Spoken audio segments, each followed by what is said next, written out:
Welcome back, everyone, for another deep dive. This time we're going exploring your art news roundup from November 16th, 2024. Sounds like fun. Yeah, it is. And it looks like we have a pretty diverse mix today. We've got trending social media posts, exhibitions, a little bit of fashion news, Hmm. and even a look at how podcasts might be influencing the political landscape. Oh, wow.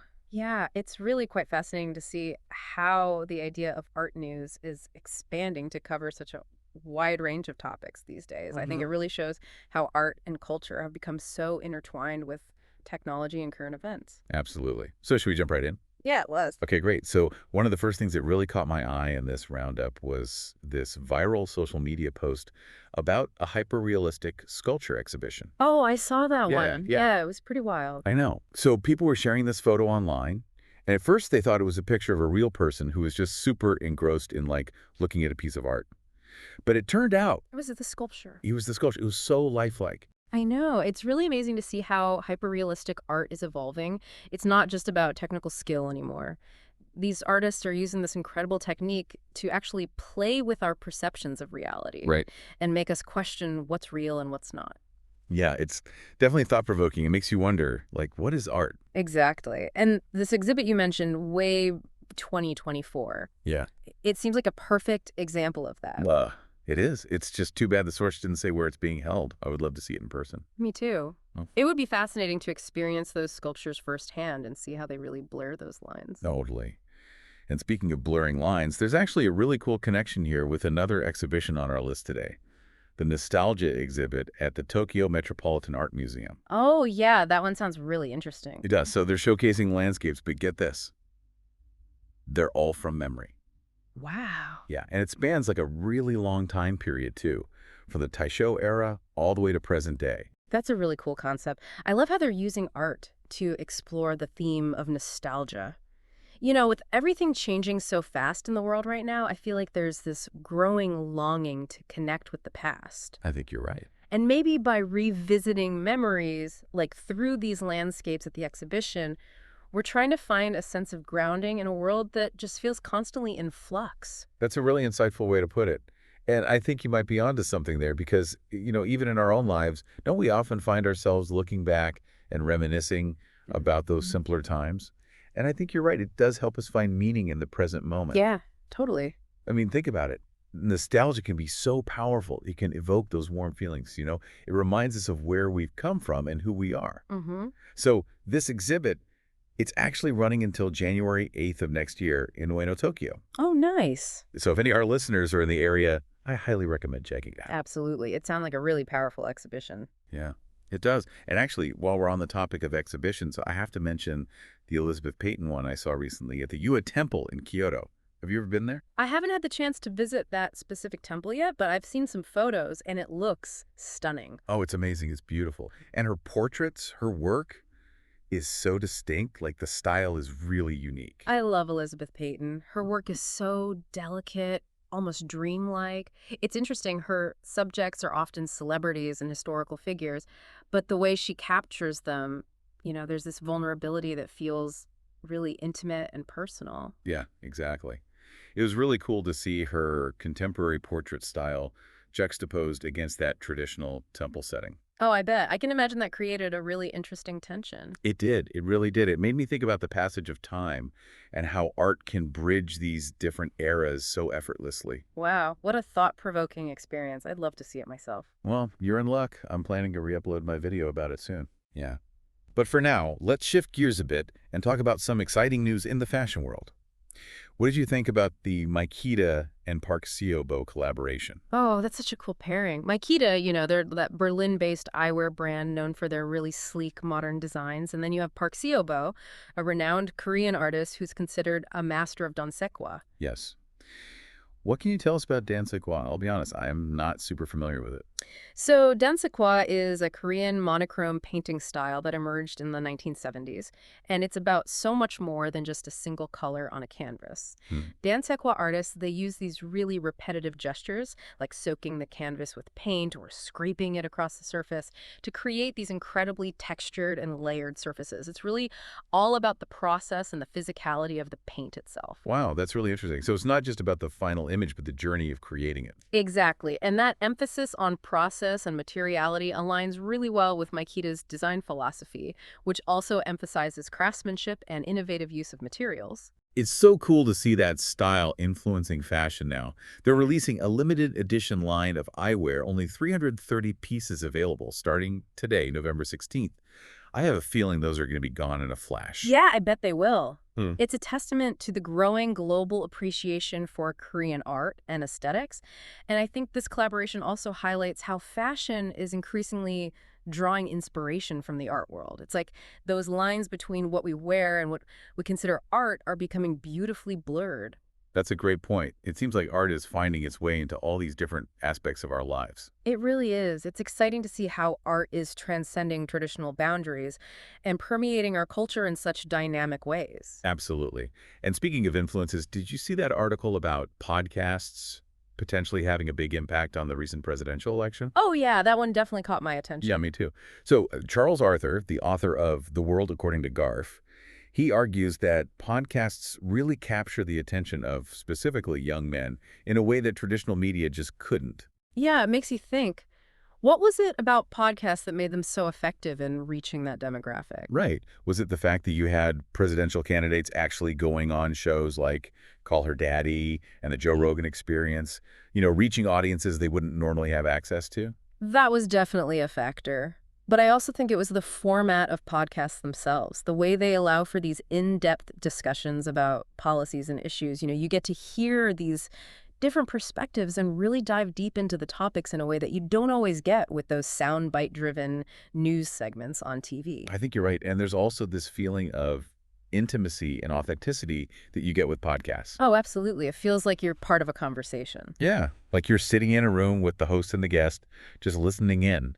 And that personal connection, I think, it can make those political messages feel more relatable and persuasive, especially for audiences who might be feeling disillusioned with those kind of like more traditional forms of politics. That's a really insightful point. And it makes me wonder about the potential impact of podcasts on other areas of our lives as well. I mean, think about it. From true crime to personal finance to wellness, podcasts are having a huge impact on how people form opinions and make decisions. It's quite remarkable. It really is. It's amazing to see how this medium is shaping our culture and society. Yeah, Something we should definitely delve into further. I agree. Okay, but before we go too far down the podcast rabbit hole, let's switch gears and talk about something a little bit more practical. Okay, sounds good. What do you have in mind? Yeah, I think it really highlights how our media consumption habits are changing. Totally. And it just, it seems like it shows that politicians and thought leaders, they need to adapt to these changes too. Definitely. I mean, think about it. It's like we're moving away from that kind of like top-down model of information dissemination, the old model of broadcasting to the masses. And now podcasts are becoming these hubs Right. for more direct and honestly, I think, more engaging Right. conversations about really important issues. Totally. And it's not just limited to politics, right? I mean, Mhm. think about all the other areas where podcasts are shaping opinions and behaviors. Yeah. Yep. True crime, Mm. personal finance, wellness, like the list goes on. Yeah, it's a powerful medium, that's for sure. It is. Okay, so before we spiral too far down the podcast rabbit hole, let's switch gears to something a bit more practical. Okay, sounds good. Fashion advice. Mm. For those of us over 40, Ah, yes. A topic near and dear to my heart. right? I think this will resonate with a lot of our listeners. I would think so, yeah. I mean, think about it.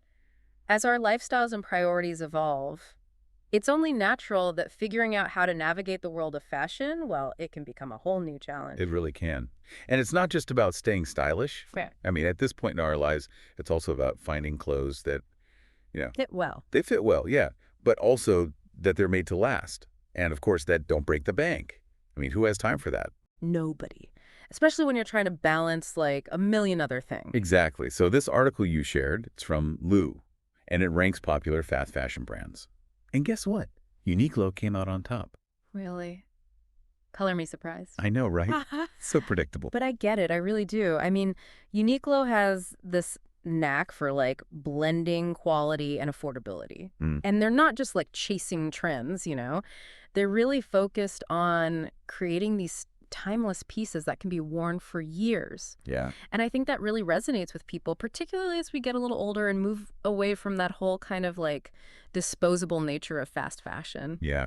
I think you've touched on something really important there, like this idea of moving away from fast fashion. Mm-hmm. This article actually highlights some of the key concerns for the over 40 crowds, like durability and longevity. It's not just about looking good anymore. It's about making those conscious choices Yeah. about what we buy. Yes. I love that. It's about investing in those pieces that you know you're going to actually wear and enjoy. Right. And not just, impulsively grabbing something just because it's trendy or on sale and then it ends up in the back of your closet with the tag still on Oh, it. the tag's still on it. Yes. Been there. Mm-hmm. I think we've all been there. Yeah. It's really about a shift toward more mindful consumption.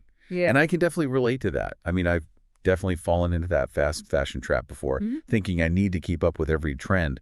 But honestly, you just end up feeling overwhelmed by your own wardrobe. I think that's such a common experience. It's like we're constantly bombarded with messages telling us we need the latest and greatest. Right. But, true style, it's not about that. It's about finding what works for you, regardless of the trends. So, okay, how do we balance staying stylish with being more conscious about our consumption? Like, what's the solution? Well, this article had some good advice. It emphasizes, thinking about the colors you choose, the design. So instead of buying into, every fleeting trend, it encourages us to choose pieces that really complement our personal style and that can be, mixed and matched. So it's about building a more curated wardrobe, Yeah. right?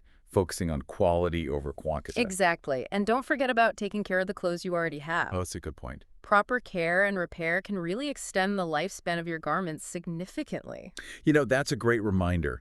It's so easy to get caught up in the excitement of new purchases and stuff. But sometimes the most sustainable option is just appreciating and caring for the things we already own. Couldn't have said it better myself. And it's funny because this actually brings us back to our earlier discussion about nostalgia. Do you think maybe this renewed interest in vintage clothing and more, classic styles, is that part of this shift towards more mindful fashion choices? Oh, that's an interesting connection. I know, it just popped into my head. I think you might be onto something. It's like we're coming full circle, Yeah. From appreciating art that evokes the past to choosing fashion that stands the test of time. Yeah, I love that. It seems like there's this common thread running through all of these topics about finding value in things that endure.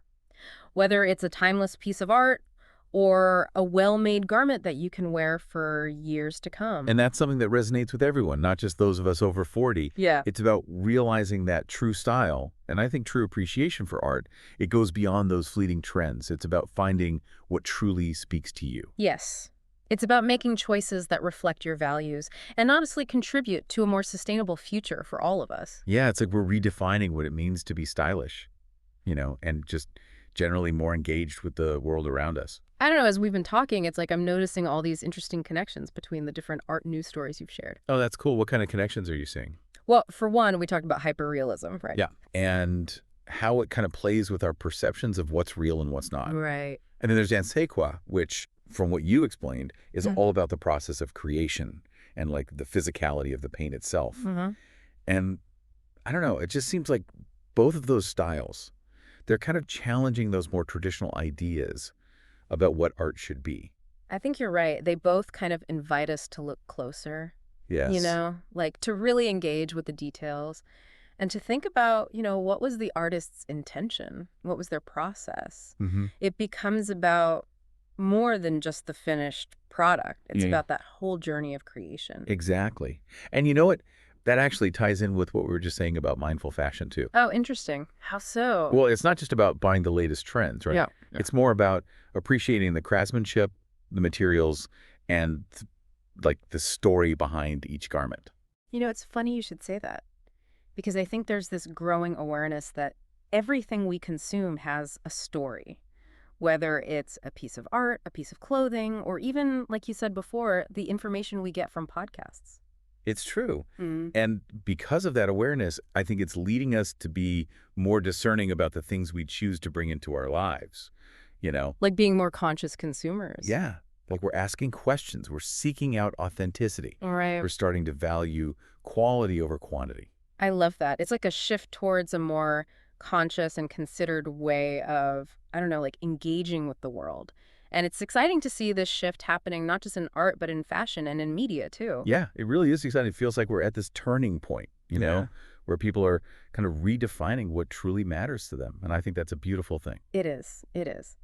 Well, this has been a truly fascinating conversation. Thank you for sharing your insights with me today. It's been a pleasure. The pleasure was all mine. And to our listeners, thank you for joining us on this deep dive into the world of art news. It's been a real whirlwind of a journey, hasn't it? It has. From those viral sculptures that blurred the lines between reality and art, to the nostalgic pull of landscapes from memory. Yeah. We even talked about the influence of Korean art on the world of fashion. And who could forget about the unexpected power of podcasts in shaping political discourse? Right. Which, speaking of, I think we should definitely plan another deep dive to explore that topic a little bit further. What do you think? I'm in. Awesome. So, to wrap things up, I just want to say that whether you're captivated by hyper-realistic sculptures, or maybe you're drawn to the beauty of nostalgic landscapes, or perhaps you're feeling inspired by a new fashion collaboration, there's always something new to discover in the world of art. So keep exploring, keep questioning, and keep those creative sparks flying. Beautifully said. Thank you. And until next time, stay curious.